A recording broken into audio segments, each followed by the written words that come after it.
Welcome to Real Life with Jenny. My name's Jenny Senaparatna. Grab your favorite drink, get yourself a snack, and we will get started. Should I wait? Okay, I'll just keep going. So today I have French creme brulee black tea. It is my ultimate favorite. It's kind of what I'm obsessed with right now. And I have fudge mint cookies.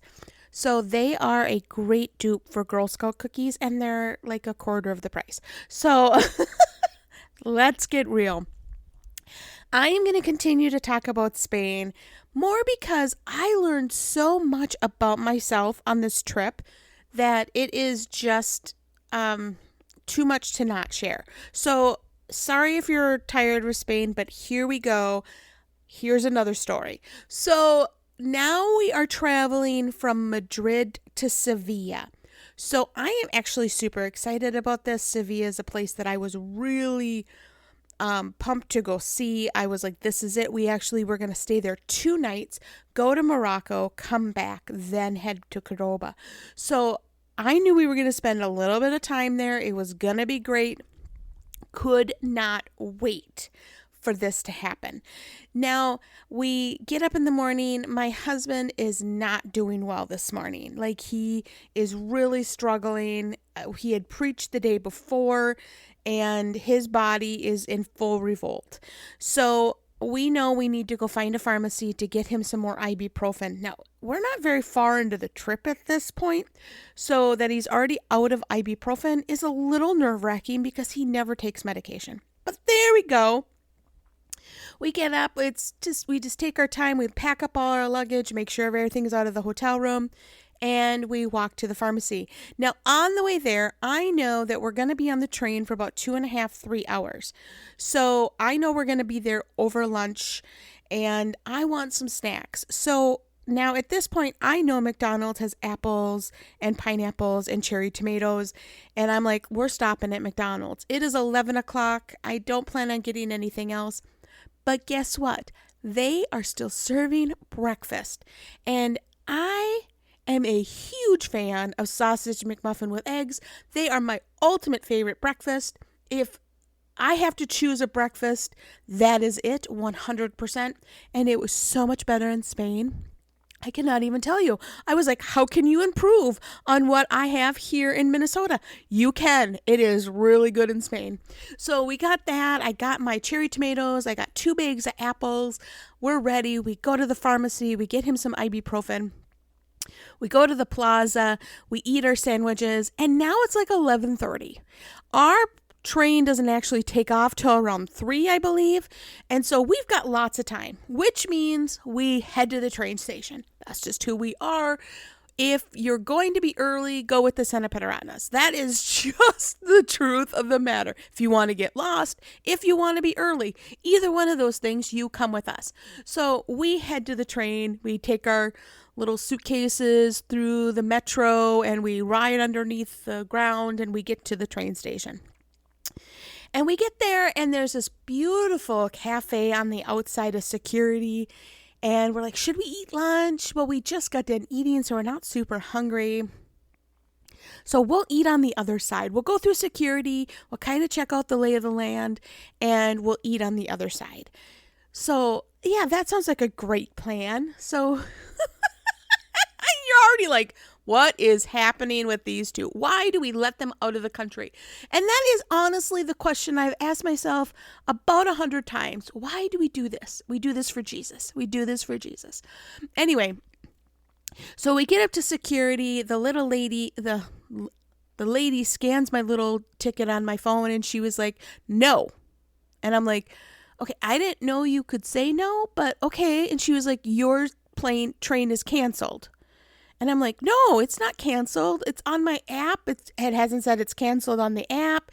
I don't have an email from them. Now, we bought tickets months ago because the further out you buy them, the cheaper they are. So we bought them a long time ago. And she was like, nope, it's canceled. That's not a train.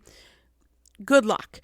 And so we're like, okay, let's go talk to someone in the kiosk, like, because they have like these little stations for the trains that you can go buy tickets that are either automatic or they have some that have people.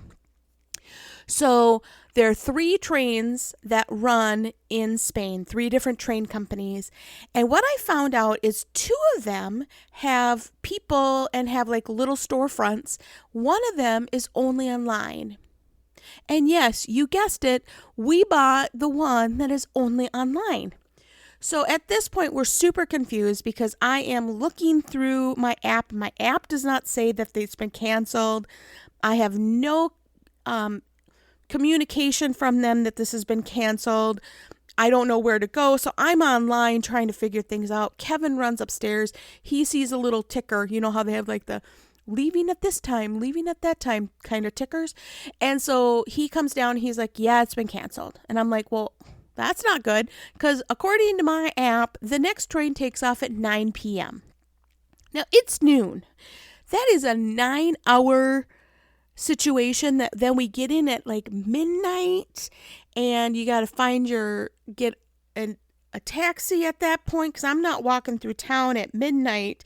It's bad enough when you're doing it in the morning or in the afternoon to find out like 9 o'clock's not going to work. So we have the option of going to the 2 places, 2 little storefronts. Now one has a huge line around the corner. And I looked at it and I thought that's at least a 2-hour line. Because I know how long it is to buy a train ticket. It's not quick. I've done this before. And so there's another place that has 4 people with nobody in the storefront. And we're like, we should go there. Now you're just screaming at me right now, Jenny, no, what are you doing? Yep, you don't think that way. You are just like, what is open, go. You don't fully think everything through when you're in this kind of situation. Should you? Absolutely. Don't travel with us. So we get there and the lady starts ticking away on her computer, takes our passports, starts looking, and she looks up at us and she was like, are you willing to run? Now, logically, we had just gone to the pharmacy to get Kevin more medication. We had taken a really slow morning because his back was really bad. I am not a runner in general. That's like the understatement of all understatements. I have run for a train one time, and Kevin and Sam were like 6 meters ahead of me. I don't know how far they were.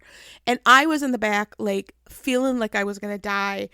And I yelled out, go on without me. I'll find you in Paris. Because we were on our way to Paris.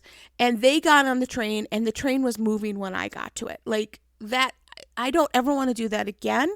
But I said, absolutely, we're willing to run for the train.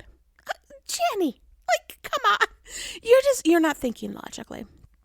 So she hurries really quick to get the train. She's like, you're going to have to run because it's an hour earlier than our other train was. So get going. So we grab our stuff. Luckily, we remember all of our passports because it is really kind of my kind of thing to leave the important pieces behind. But we got everything. We walk briskly. How about that? It was a brisk walk. We got through security and we get there and there's this big line. They haven't let people on the train yet. So I'm like, oh, thank the Lord. Because I know we're going to be on this train for a while.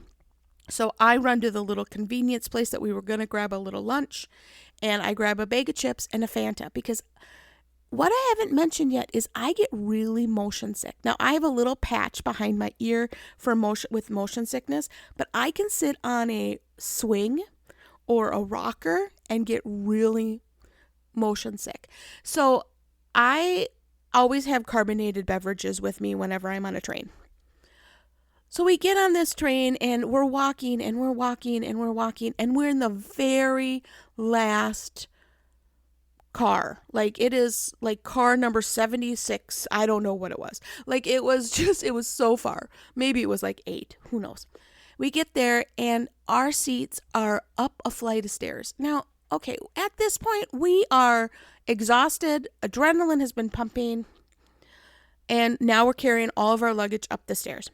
So we get up the stairs, we start walking towards the seats, and I did not think through how important seat placement was when we're talking with the lady and she's like, you need to run.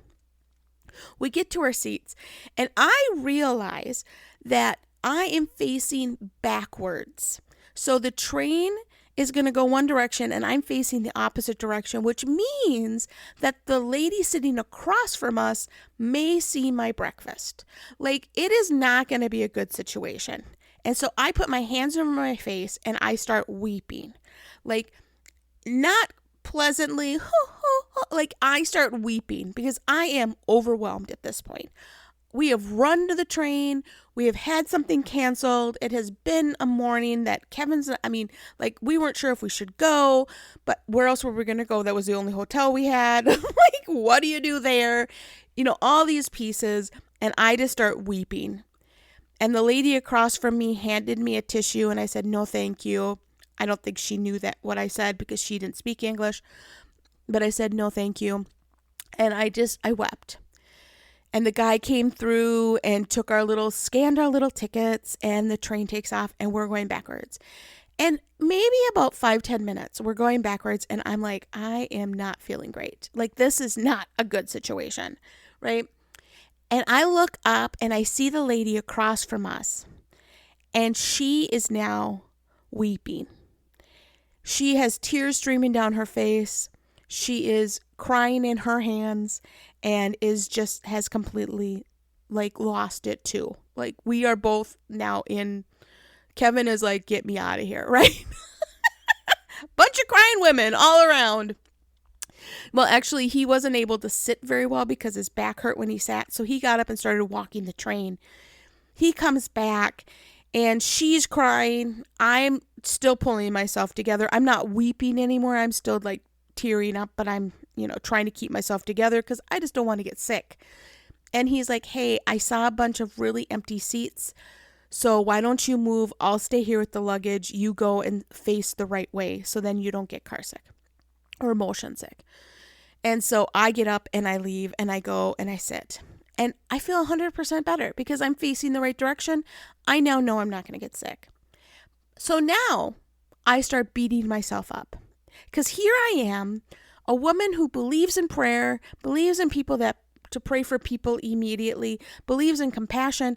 And this lady across from me, I didn't even say, are you okay? Is there anything I can do? Can I pray for you? I did nothing. I just sat there going, what a failure. Like, you just lost an opportunity to share Jesus with somebody. And I just sat there and beat myself up. And as I was sitting there kind of going, Lord, I'm so sorry. Should I go back? Should I go sit there and talk to her? Knowing that I'm not going to do well if I do that.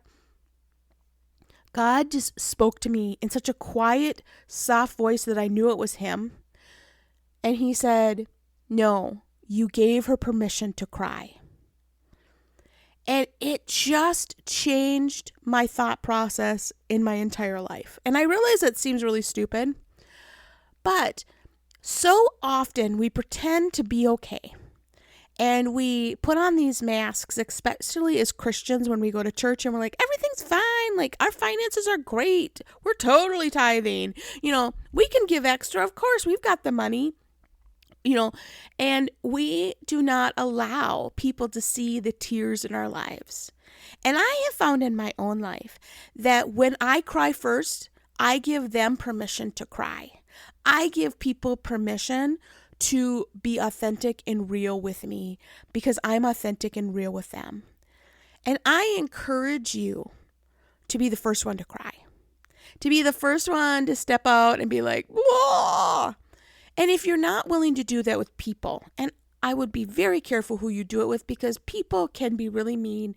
And so you have to learn how to trust, because I've trusted the wrong people in the past. So I say this with a grain of salt.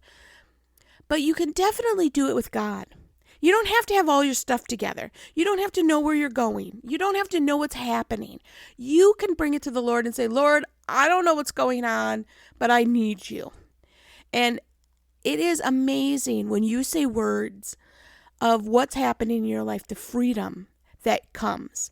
When you sit across from a girlfriend and you're like, I've had a really bad week. And I can't put it into words because I know my life is nothing compared to what other people are walking through. And sometimes you're like, oh, look, I scraped my knee and it was so horrible. And they're like, oh, look, I have a huge gash on my leg and I can't walk, and you're like, oh, I shouldn't have shared my pitifulness. No, sometimes you just need to share the tears because then they can share their tears. You give people permission to be authentic when you're authentic. And sometimes I think it's so important as Christians to take off that mask and allow people to have the real emotions that we have and stop pretending that we have everything together. Well, that's all I have for you this week. I know it's kind of a weird one, but it always is. Come for the roller coaster that is Real Life with Jenny, because this is my real life. Like, this is really the stuff that I walk through and I think about and I go, Lord, I don't want to cry. I want to have everything together. I want to have a podcast that I'm like, guess what? I learned this week because I have everything together. And that is never going to happen. And that's okay. But you can go support this podcast by going to buymeacoffee.com/reallifewithjenny. It is a great place that all of that money actually doesn't go for coffee. It just goes straight back into this podcast. And I appreciate all those who have given. Thank you, thank you, thank you. So that's a great place. You could also go to Instagram and Facebook, follow, like, subscribe, all those things. Really important with this podcast and on YouTube. Just go in, subscribe here and wherever you listen. That'd be fabulous. But really, more importantly, are you willing to be the first one to cry? Are you willing to be the first one to say, yeah, life's not perfect. I've really struggled with this week. And you'll be surprised at how much freedom you have and that you allow people to have that too. And so I ask you, are you willing to cry first? Have a great week, guys.